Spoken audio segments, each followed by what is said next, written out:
Sério, hein? 11 horas e 37 minutos aqui na Rádio CBN Amazônia.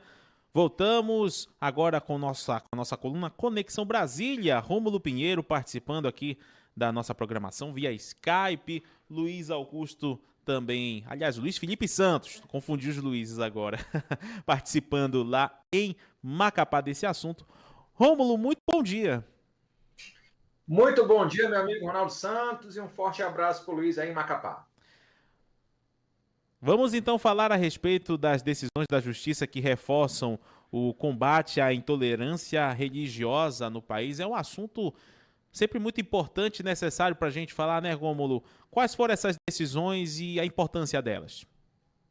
Pois é, Ronaldo, é porque a gente sabe, na verdade, pouca gente sabe que ontem foi o Dia Nacional de Combate à Intolerância Religiosa. É uma lei até recente, de 2007, né? Então, todo dia 21 de janeiro, nós temos essas tentativas de esclarecimento da população, de incentivar que as pessoas tenham um conhecimento maior sobre o que é a tolerância religiosa. E a gente sabe que nós vivemos num país ainda bastante arcaico com relação a esse tipo de entendimento. Para você ter uma ideia, e aqui a gente faz um exercício de análise social que, às vezes, Ronaldo, pode até beirar o absurdo. Eu vou dar exemplos de ontem, de anteontem, da semana anterior. Pois você veja que na semana anterior rolou uma polêmica, aconteceu uma polêmica aí na internet, porque uma influenciadora digital se negou a participar de um desfile de uma escola de samba lá no Rio de Janeiro, porque o tema da escola, o tema do samba enredo, falava sobre uma entidade do pessoal aí que trabalha com Umbanda, com os orixás, enfim, religiões de matriz africana, ou pelo menos que tem essa vertente. E aí a influencer declarou abertamente que não ia mais participar porque não concordava, ou então não era da religião dela, informando que aquilo ali não era de Deus, algo do tipo, sabe, Ronaldo? E aí, mas a curiosidade não está nesse ponto. A curiosidade que essa influencer se diz, ou pelo menos se diz evangélica, que me parece que não é, mas enfim, ela ganhou notoriedade por fazer ou produzir conteúdos adultos.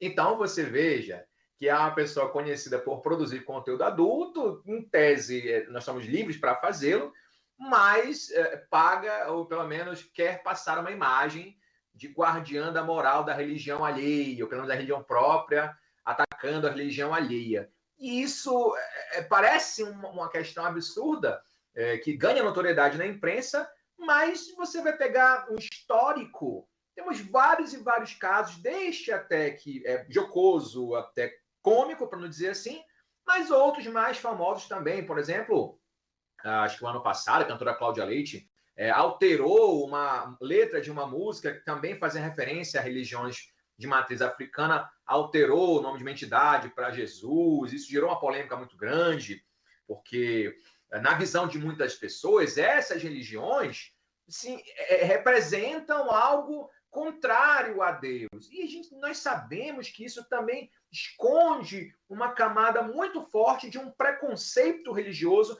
mas não somente isso, mas de um preconceito racial muito grande. Então, nós temos informações, por exemplo, inclusive, por essa razão que foi instituído o Dia Nacional de Combate à Intolerância Religiosa, a história da mãe Gilda de Ogum, que teve o seu templo invadido, quebrado, foi difamado nas redes sociais, em geral, isso em 2020, aliás, em 2000, e ela, na verdade, perdeu, né, a vida, ela faleceu em razão dessas questões. Então, há um profundo desrespeito nessas circunstâncias. E aí você tem outros aspectos sociais, por exemplo, o crescimento ou florescimento dos soldados de Jesus lá no Rio de Janeiro, facções criminosas se intitulam como evangélicos, e aí é outra apropriação da religião evangélica que se faz também. Nós temos aí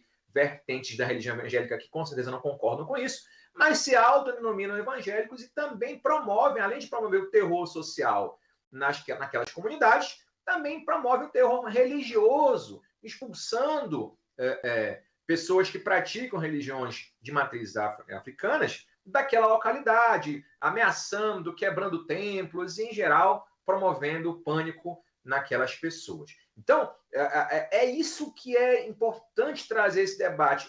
A gente tem as políticas públicas do Poder Executivo, que tenta trazer uma questão educacional, mas é bom recordar e lembrar que nós temos uma legislação que já por si só determina, e não somente isso, traz consequências, complicações, até mesmo criminais, para quem produz esse tipo de discriminação. A pecha de dizer que é uma liberdade de poder falar aquilo que quero, isso não tem nenhum tipo de embasamento legal que justifique o ataque a uma religião de uma outra pessoa, mas principalmente das religiões de matriz africana. Então, esse ano de 2024, por exemplo, Ronaldo, o STF aí se deparou com várias questões envolvendo esse assunto. Nós tivemos aqui, no próprio inventário das decisões do Supremo Tribunal Federal, nós tivemos aí cerca de 2.472 denúncias que chegaram, ou pelo menos informações de notícias,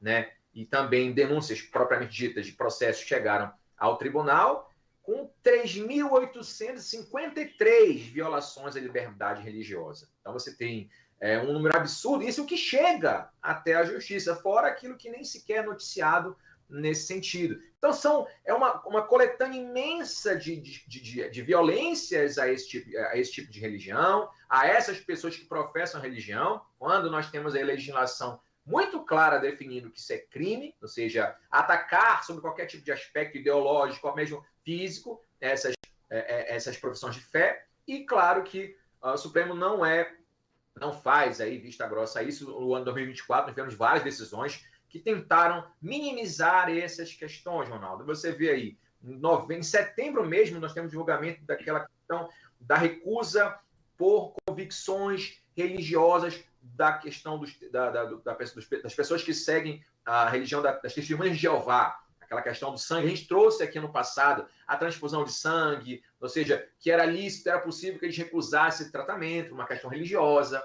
O STF autorizou que isso fosse possível, ou seja, que o Estado procurasse um meio alternativo quando a pessoa não quisesse receber a transfusão de sangue, justificado na questão religiosa.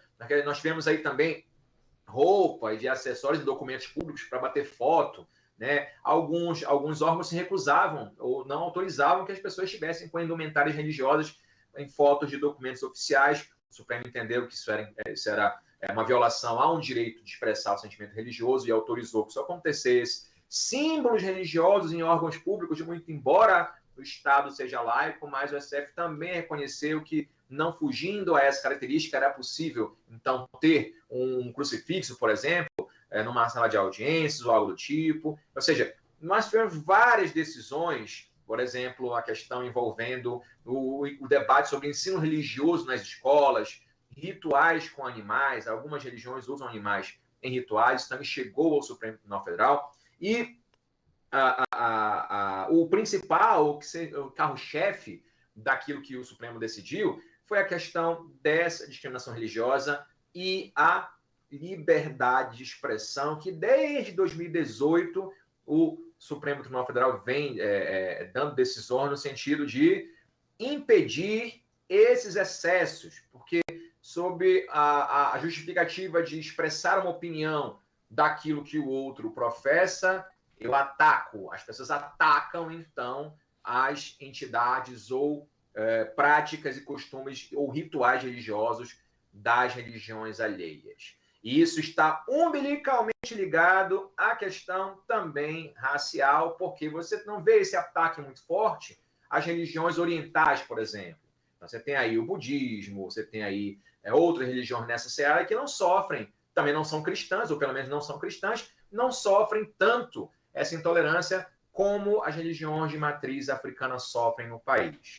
Então, eu mesmo, e aqui vai um depoimento pessoal apenas, presenciei várias e várias circunstâncias de pessoas sofrendo discriminação no ambiente profissional, um ambiente até mesmo jurídico, e também acadêmico. Eu sou professor universitário, vi também pessoas sofrendo discriminação por estarem com a indumentária religiosa num ambiente desse, sem ferir nada, sem sequer abrir a boca, mas só por estarem vestidas numa cor diferente ou de uma forma diferente, já foram alvo de comentários e ataques de maneira oculta e até mesmo direta. Então, 21 de janeiro, ontem, foi a data em que se busca combater esse tipo de situação. É importante que as pessoas entendam que não estão livres para falarem o que quiser, muito menos quando essa manifestação ofende, ataca ou, de alguma forma, reduz a importância de pensamento religioso, de qualquer outro aspecto que não seja a sua. Isso configura crime, isso tem que ser debatido, discutido e esclarecido para que não se repita mais aqui no nosso país.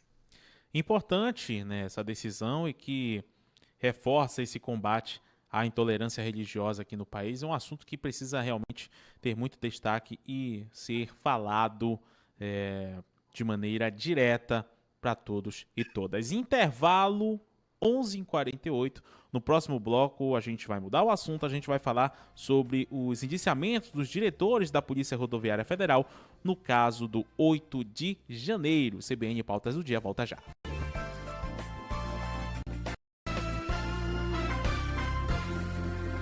11h52 aqui na CBN Amazônia, você ligado aqui no CBN Pautas do Dia. A gente continua com a nossa coluna Conexão Brasília com Rômulo Pinheiro, que agora vai falar a respeito dos indiciamentos dos diretores da Polícia Rodoviária Federal no caso do 8 de janeiro. E pelo visto, esses indiciamentos, todos esses trâmites a respeito desse caso, irão continuar aí, né, Rômulo? Pois é, Ronaldo. Na verdade, isso tem relação com o que gerou o 8 de janeiro. E, lógico, que em algum momento essa conta ia chegar para os ex-diretores da Polícia Rodoviária Federal naquele momento. Então, para relembrar e contextualizar o nosso ouvinte, nas eleições de 2022, houve aquela polêmica em que a cúpula da Polícia Rodoviária Federal, no dia da eleição, até mesmo antes, já tinha avisado, já tinha comunicado que faria, promoveu uma série de blitz durante o início da votação, antes de começar a votação, e essas blitz, que são corriqueiras, em geral, nas outras eleições, tiveram uma característica um pouquinho diferente este ano, ou naquele ano, melhor dizendo, porque as blitz naquele momento, elas estavam sendo mais demoradas do que o comum. Em alguns casos, até mesmo retendo ônibus de eleitores de alguns candidatos à presidência. Na verdade, no decorrer da investigação, a Polícia Federal apontou que ali havia um direcionamento de atrasar ou mesmo reter ônibus ou carros ou qualquer tipo de movimentação de eleitores do atual presidente da República à época, candidato Luiz Inácio Lula da Silva. Então, isso fugiu do padrão normal das blitz anteriores, das eleições anteriores, porque havia uma demora excessiva e até mesmo a paralisação ou impedimento do transporte dessas pessoas até os locais de votação.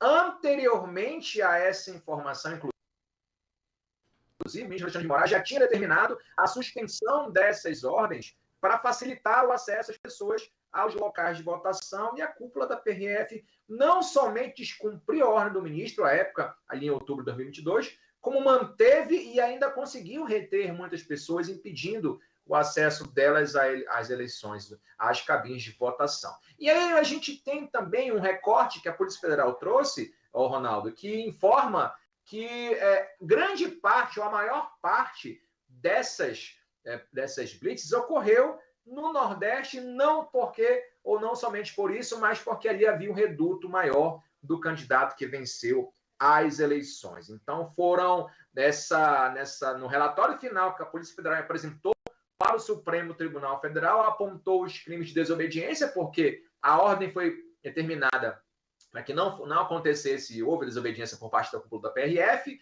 prevaricação, ou seja, quando alguém, um agente público, desrespeita a lei para atingir um interesse próprio, ou se omite com relação a isso, restrição ao exercício do voto e também, claro, a participação no crime de tentativa de abolição do Estado Democrático de Direito. Então, a cúpula da PRF não somente descumpriu a ordem do ministro, mas aí eu entro outro ponto, porque nos meses anteriores, os próprios diretores, ou pelo menos 2 deles, declararam abertamente o voto ao ex-presidente Jair Bolsonaro. E, claro, a Polícia Federal, a gente sabe que em investigações policiais, a investigação nós sabemos quando começa, mas nunca se sabe como vai terminar. E no desenrolar dessa investigação, meu caro Ronaldo e Luiz, a Polícia Federal identificou, por meio de mensagens, comunicação entre membros do Poder Executivo daquele momento, orientando como isso poderia ser feito e com o devido acatamento dessas ordens pela Polícia Rodoviária Federal. Mesmo em agosto do ano passado, a Polícia Federal já tinha indiciado o ex-ministro da Justiça, Anderson Torres, e o ex-diretor da PRF, Silvinei Marques, e mais 4 policiais por tentar impedir esse acesso dos eleitores lá na região Nordeste. Então, essa fase atual, no que está acontecendo agora, é o momento em que a Polícia Federal encontrou ou finalizou o inquérito e mandou para o Supremo Tribunal Federal analisar e, claro, agora depende da Procuradoria-Geral da República fazer ou não a denúncia para o Supremo Tribunal Federal.